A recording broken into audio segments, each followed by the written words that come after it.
We thought our cruising days were over, but a spell of benign weather in the summer of 2018 enabled Teal to take us to Falmouth and the Helford River.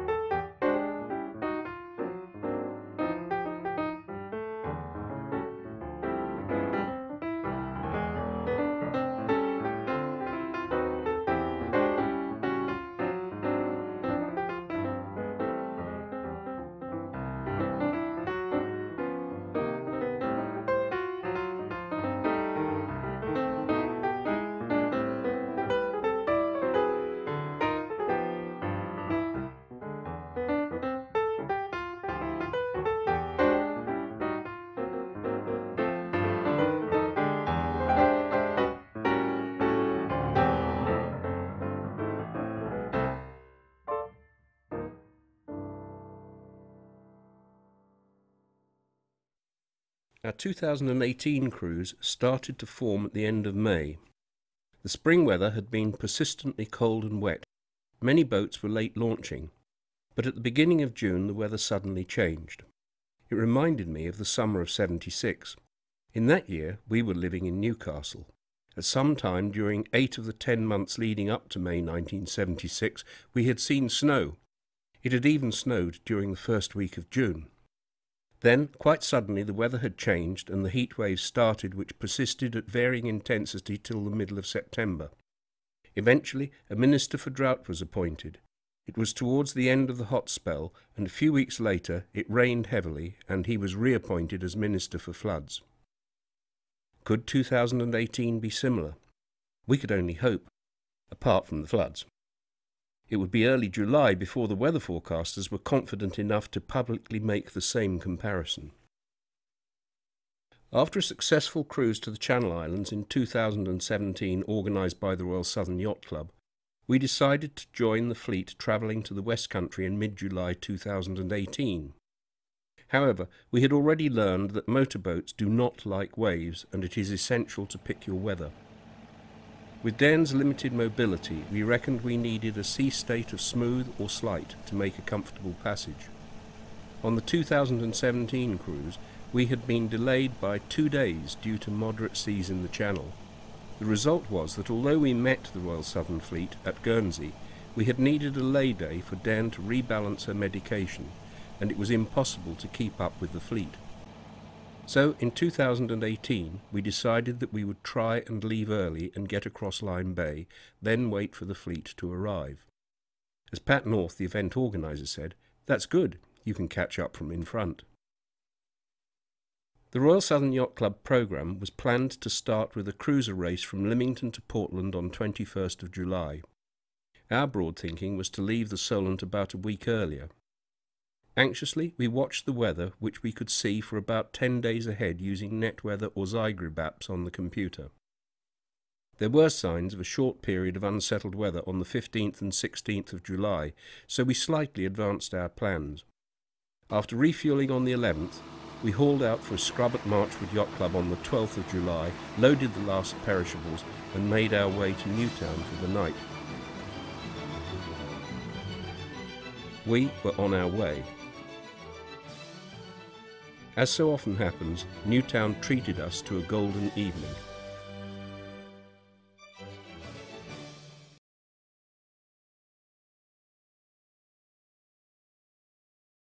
We woke to a beautiful morning.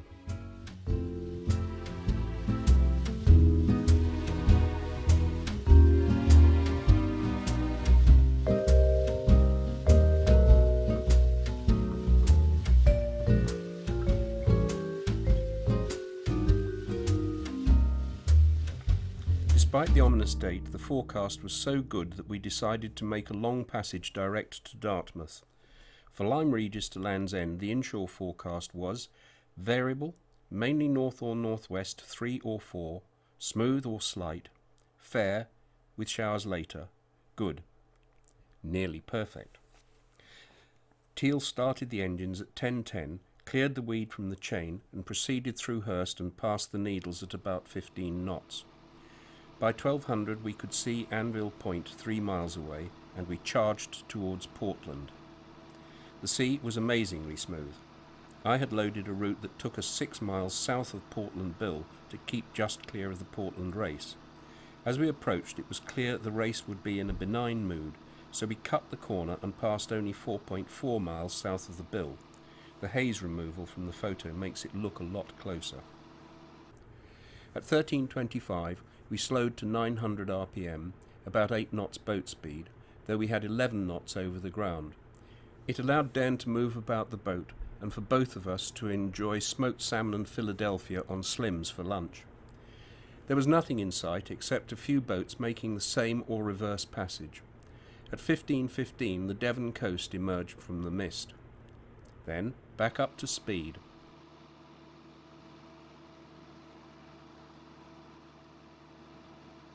At 2300 rpm we were making about 16 knots speed over the ground, and that got us to the Mewstone at the entrance to the River Dart by 15:50. 5.5 hours from Newtown. Motorboats do have their plus points.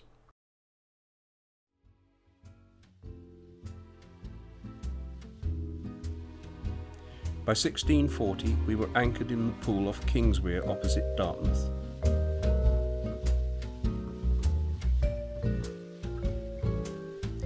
We then spent a peaceful evening on board listening to the first night of the proms. As expected, a calm sunny morning. Having chatted to the harbour launch about possibilities for getting Dan ashore, he offered us a vacant berth inside the town pontoon, an offer I gladly accepted. He even went over there to accept our mooring lines. It was fascinating watching the comings and goings of the trippers and the various ferries and vedettes. The steam train from Kingswear to Paynton was a fine sight, and sound.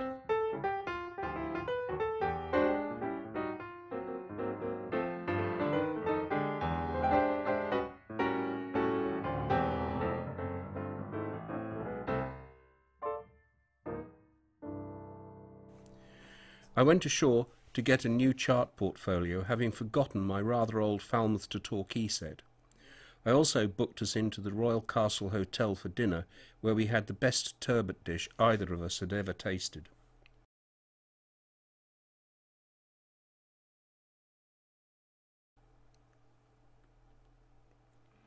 Another hot, sunny day with a light breeze.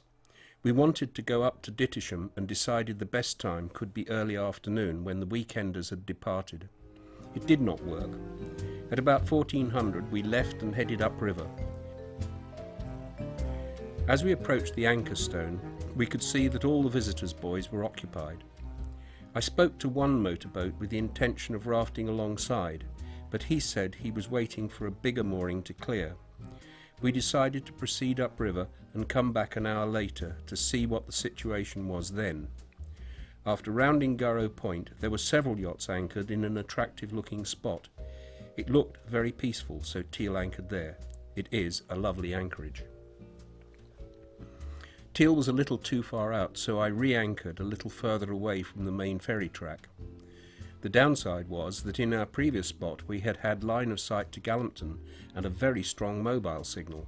In the new spot there was virtually no signal at all, even though it was only 100 metres away.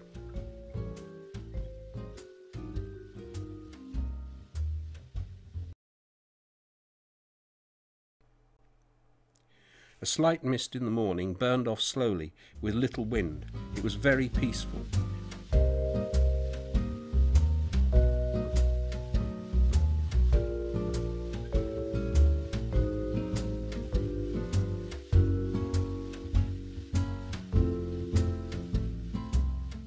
There was a grey heron fishing nearby, and I even saw a seal surface briefly less than 20 metres from Teal.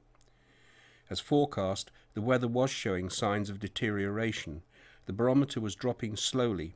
By 13:50 there was a light drizzle and the wind was increasing, about force 3 to 4. The rain only lasted 30 minutes, but the breeze persisted till the evening.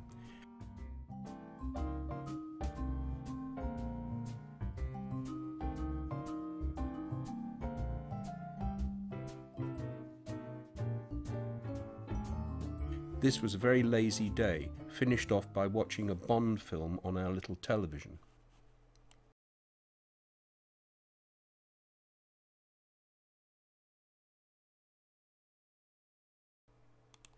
By 0900 the cloud had increased and there was a light drizzle, only a gentle breeze. The sky started to clear at about 1100. Melon with Parma ham followed by Belgian buns was an enjoyable lunch. In the afternoon we were graced by a visit from a large egret. The blue sky gradually increased and the wind freshened during the afternoon. We just stayed put. In the evening we watched A Man for All Seasons on the DVD.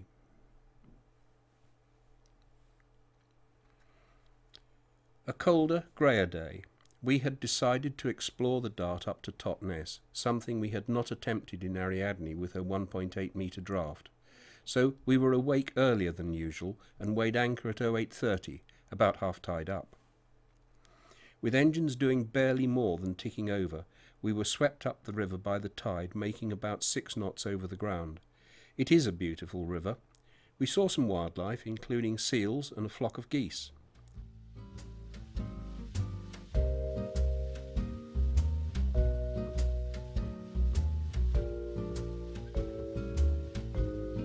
We went as far as Baltic Wharf, then turned round and proceeded downriver. Most of the channel is well marked by buoys, but you must follow the sweep of the river rather than go buoy to buoy. The plotter was invaluable. Dan monitored the chart and the Dart Harbour Guide.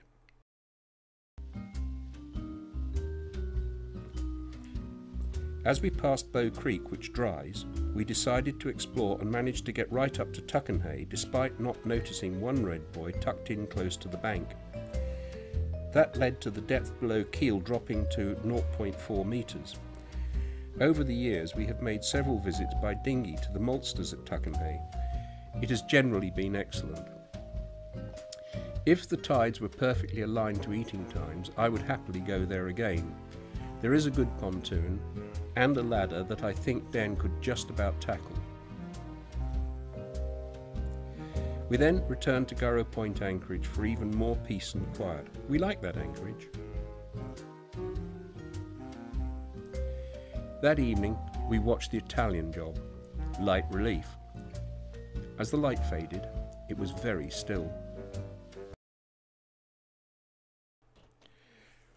There was a golden sunrise and the promise of a beautiful day. Mid-morning we pottered downriver to see if we would get on the town pontoon for shopping and water. The only available berth looked too short, so we went to the mid-river rubbish pontoon where water was also available. Our attempt at anchoring in the pool at Dartmouth was frustrated when the anchor winch tripped when I had 9 metres of chain out, just touching the bottom. I called Dartnav and within minutes one of the harbour launches was there helping me recover the chain by hand. They then arranged for Teal to be moved onto the town pontoon so we could moor while I sorted out the problem. After a few phone calls I remembered where the trip switch was located, near the battery switches of course, and the crisis was over. Then shopping, 2 trips round the co-op and a visit to the pie shop where they told me about a fish stall in the covered market. 2 handfuls of king prawns finished off the shopping.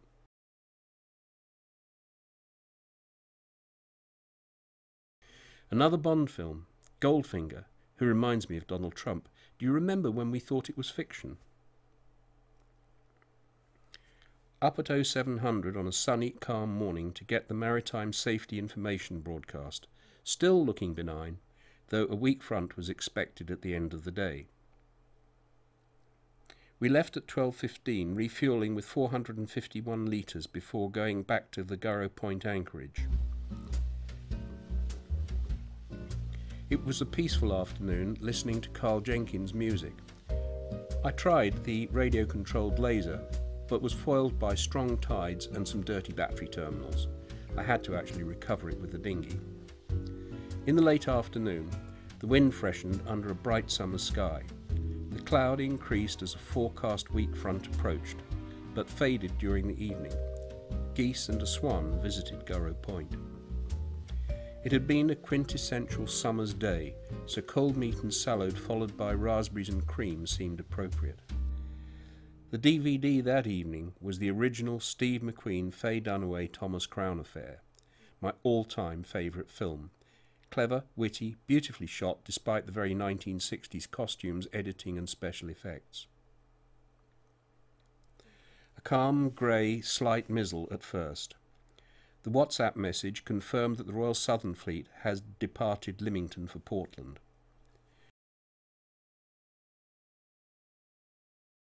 A peaceful day with little wind and a peaceful sunny evening. WhatsApp chat indicated that the Royal Southern had had a slow day getting to Portland. A truly beautiful, calm, sunny, almost cloudless morning. WhatsApp revealed that the Royal Southern Fleet had departed Portland and dodged the lobster pots at Portland Bill in flat, calm conditions. We moved downriver onto the deep water pontoon and awaited the Royal Southern Fleet arrival. Later, we welcomed our friends and then had a peaceful evening.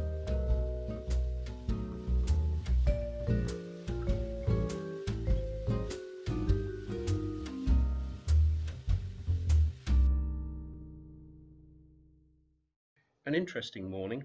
It started by running out of gas, so the cylinder had to be changed. A couple of phone calls established that propane was available at Darthaven Marina. The Walker Bay dinghy was launched with the electric outboard, and I made my way to Darthaven Marina and picked up a new propane cylinder. I then potted over to Dartmouth and found Marks and Spencer's food store. While going round the shop, my phone rang. It was Ian. As I put my barrow down, the shopping basket tilted over and spilled. No damage done. He reckoned he would join in Foy late afternoon. Shopping recovered and complete, I made my way back to the dinghy. After lunch, we prepared to move to the town pontoon so we could get Dan ashore in the wheelchair for the evening dinner at Dart Yacht Club. As soon as it was available at 1700, we were alongside the town pontoon. It was a short push with the wheelchair to the Dart Yacht Club, where we had an excellent meal and good company. We then returned to the boat along the narrow streets of Dartmouth.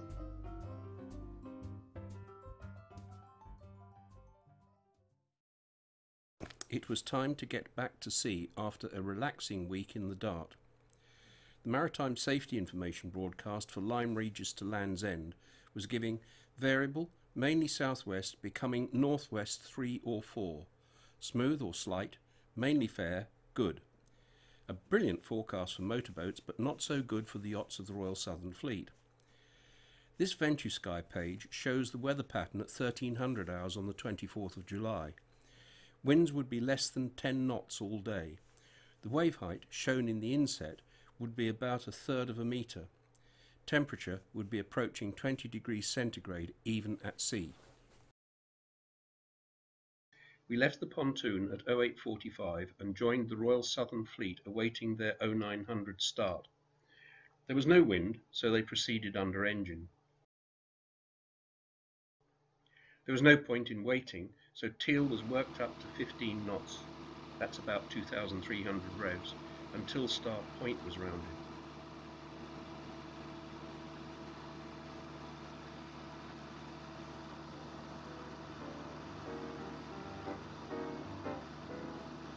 Then at 1600 revs, just enough to keep the turbos working, we proceeded at about 10 knots towards Foy. The first landmark was Prawl Point.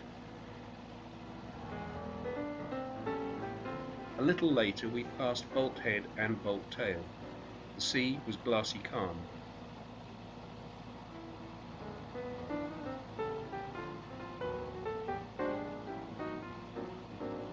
By midday we had passed the Yelm, Plymouth Sound and Rame Head.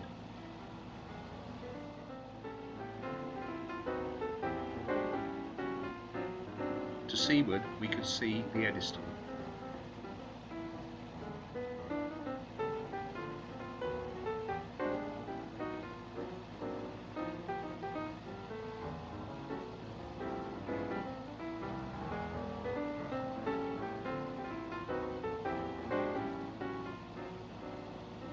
At 1300 we were due south of Polperro when the autopilot started hunting wildly. The compass was misreading and I could not get into calibration mode. It looked like the course computer had crashed. so hand steering from now on this leg.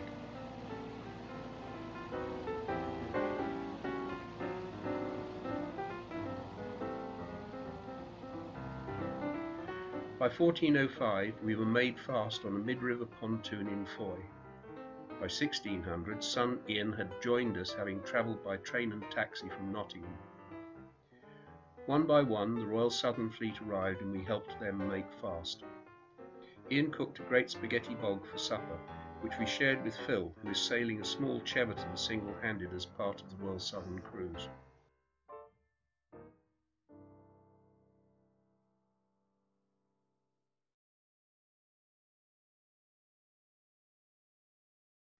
A rather grey lay-day.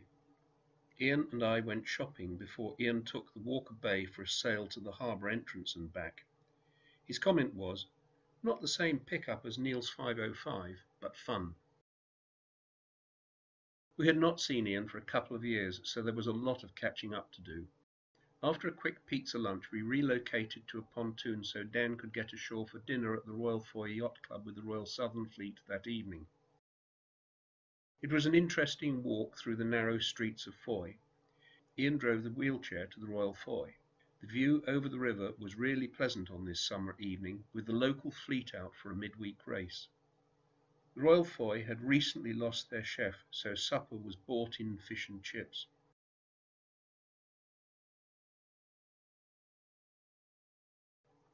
We then made our way back to the boat along the narrow streets of Foy. On this day, we were to sail in company to Falmouth. Once again, it was an embarrassingly good day for motorboats, but not so wonderful for the yachts. The inshore forecast was variable, less than 3, smooth or slight, becoming slight or moderate in the far west, fair, good. However, there were signs that the weather would be breaking down at the weekend, so we were glad of benign conditions to go further west. We eased gently out of Foy to watch the start of the race to Falmouth. Ian was having his first go at driving teal.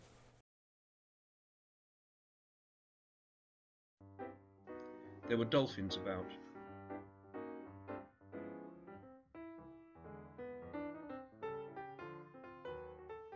On our trip from the Dart to Foy, where we had run at 1600 RPM after start point, we seemed to have just about halved the fuel burn per mile compared to our high-speed run from the Solent to the Dart, so we decided to try that again on this leg. So it was a gentle passage at 1600 RPM, giving a boat speed of about 9.5 knots. The Dodman is the major headlander on this passage. It can be rough here, but not on this day. I found that by removing the heading line on the plotter and relying on the course over the ground line, the autopilot was as effective as it had been before its fault on the way to Foy. We would rely on this until the end of the cruise without problem.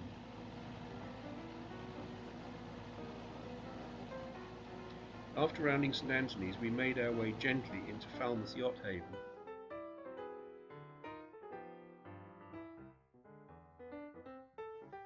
Ian and I had to do a major shopping trip before receiving the remainder of the fleet.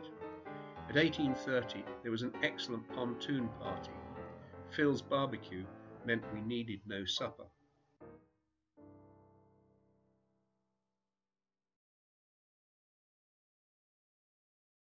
Ian went to the Maritime Museum, while I took a small group up to Russell Yachts, where we were treated to an excellent tour by Adrian Jones. It was impressive.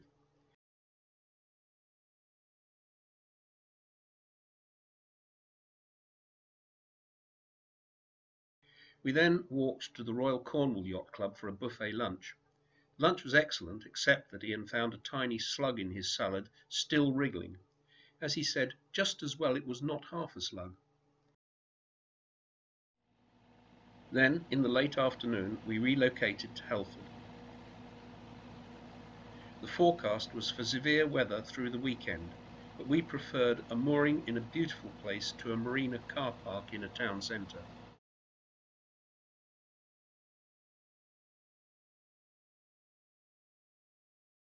Definitely a lay day.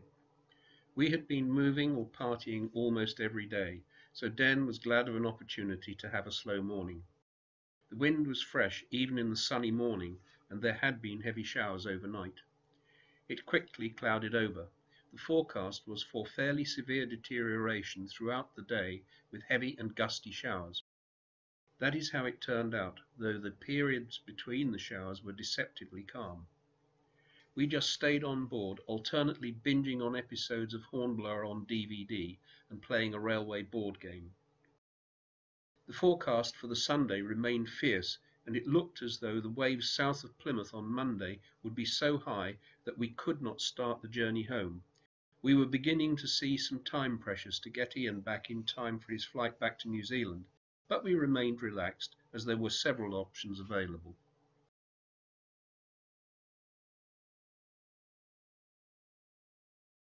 A grey, wet and windy start. Throughout the morning and early afternoon, showers went through with fine horizontal rain. By mid-afternoon, waves at Channel Light Vessel had reached 3.3 metres. It was looking unlikely that we would be able to make a start on the passage home on Monday. Through the day, we watched more Hornblower videos. In the late afternoon, Ian and I went ashore to Helford River Sailing Club for a beer. Then Ian made a steak meal with roasties.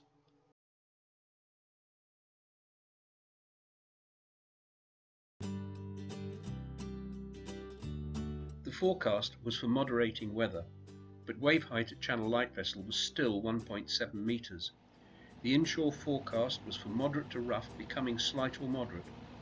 We decided to go back into Falmouth rather than cross over to the Yelm. There was quite a queue for the fueling berth, but it gave Ian a lot of manoeuvring practice, and he successfully came alongside the fuel berth. By 10:00, we were rafted outside another boat at Falmouth Yacht Haven. There were 2 Royal Southern boats there, but the crews were ashore. It gave us an opportunity to get rid of rubbish, top up with water and do some essential shopping. At 12:15, course was set upriver.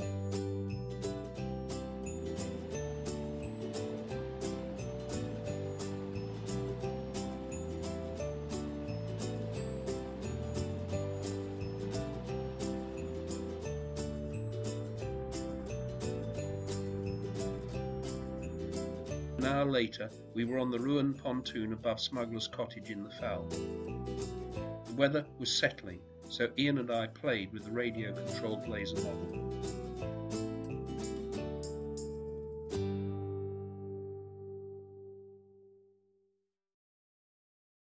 As expected, the weather was moderating. Winds of southwest 3 to 4 were forecast with slight or moderate seas. There would be some residual swell, but it would be behind us and slowly declining. The winds would be moderate throughout the trip. We set off at 08:15 with the intention of making Solent with the Yelm as an opt-out option.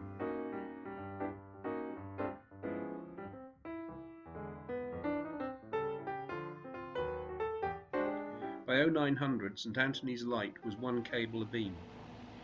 Teal proceeded at 1600 RPM, giving about 9.5 knots.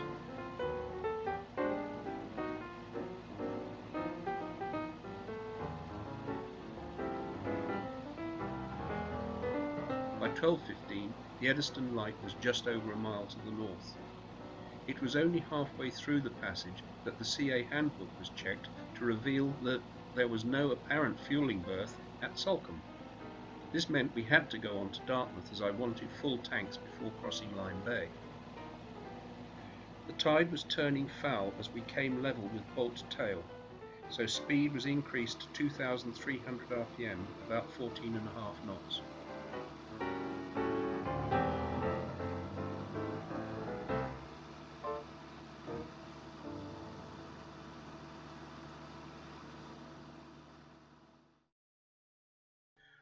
At 15:30, Teal was refuelled in the Dart before carrying on upstream to Gurrow Point, where we anchored for the night. There was a vicious game of backgammon between Ian and Dan. No prisoners.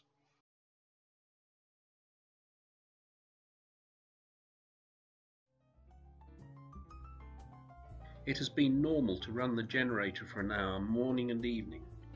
On this morning, the batteries were unusually low at 19.7 volts.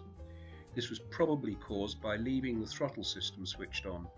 The generator was taking its time getting the voltage back, and Ian eventually noticed that the temperature warning light was on. The generator was shut down. Ian checked the inlet strainer, which was clogged, but we also rang Fisher Panda for advice.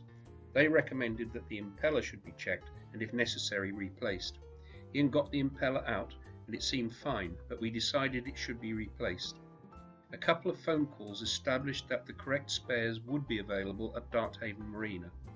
Ian went to the chandlery while I watched the boat on the drop-off berth. Unfortunately, when Ian fitted the new impeller, there was a leak. At about 1500 we called Sea Start. They instructed Darthaven Marina to do the job. By then, Teal was anchored in mid-river. By 1545, the engineer was alongside in a dory with the right tools and a new gasket. He had the job done before 1630 when we weighed anchor to go alongside the town jetty for the night. The Sea Start service was incredible. More murder backgammon. Then Ian treated us to a meal at the Royal Castle Hotel. Once again, the turbot was excellent. It had been an interesting day.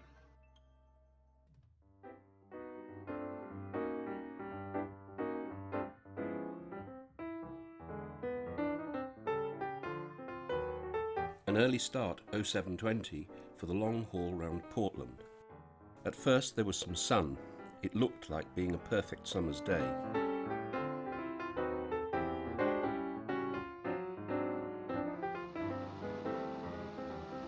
After passing the Mewstone, Teal increased speed. The strategy was to pass about 6 miles south of Portland Bill, but initially we headed south of the direct line to get out into the east-going Channel tide, which would slowly build all morning. Teal was running at 2,300 RPM, giving 14 to 15 knots speed over the ground.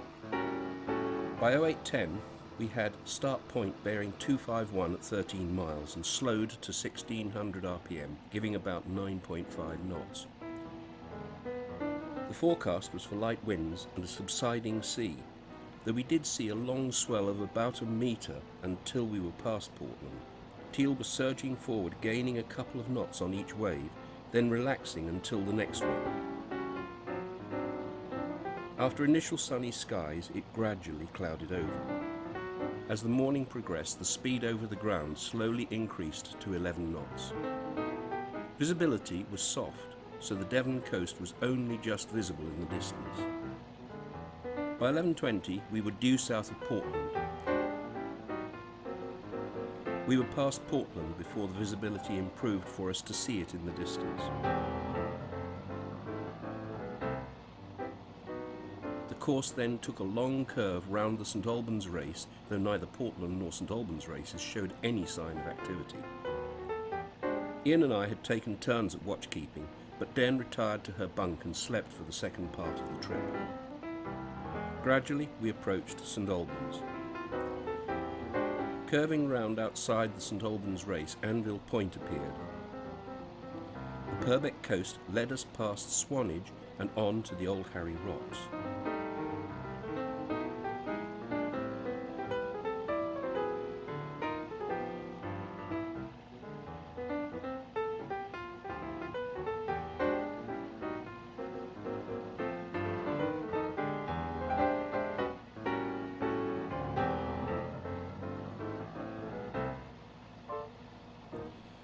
By 1400 we were anchored in Studland among quite a large fleet.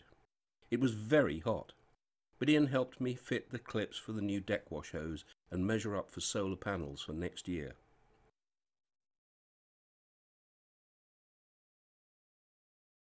We woke to a visibility of about 100 metres, but it lifted quite quickly. The forecast indicated another beautiful summer day. Splat, factor 50 sun lotion, was essential. Weighing anchor at 09:15 meant we would carry the tide through the Needles Channel at an economical cruising speed of 1,600 RPM, about 9.5 knots plus tide. It was so warm that Dan made the considerable effort to climb to the flybridge and spent an hour or so there. It was the first time she had done so.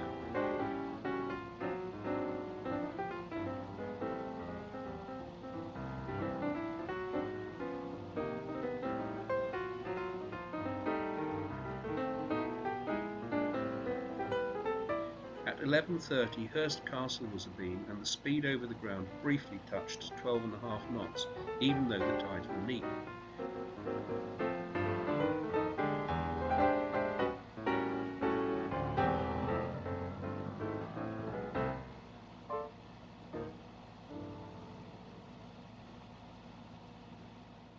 At 12:10 we were anchored in our favourite spot in Newtown.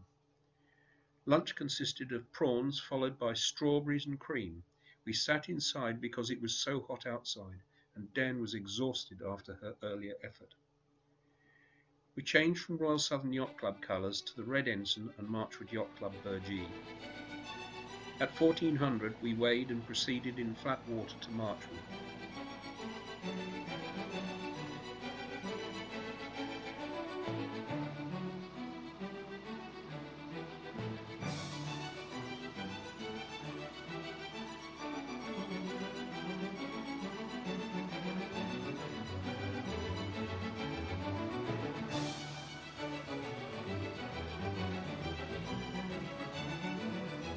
At Marchwood we found a berth and made fast.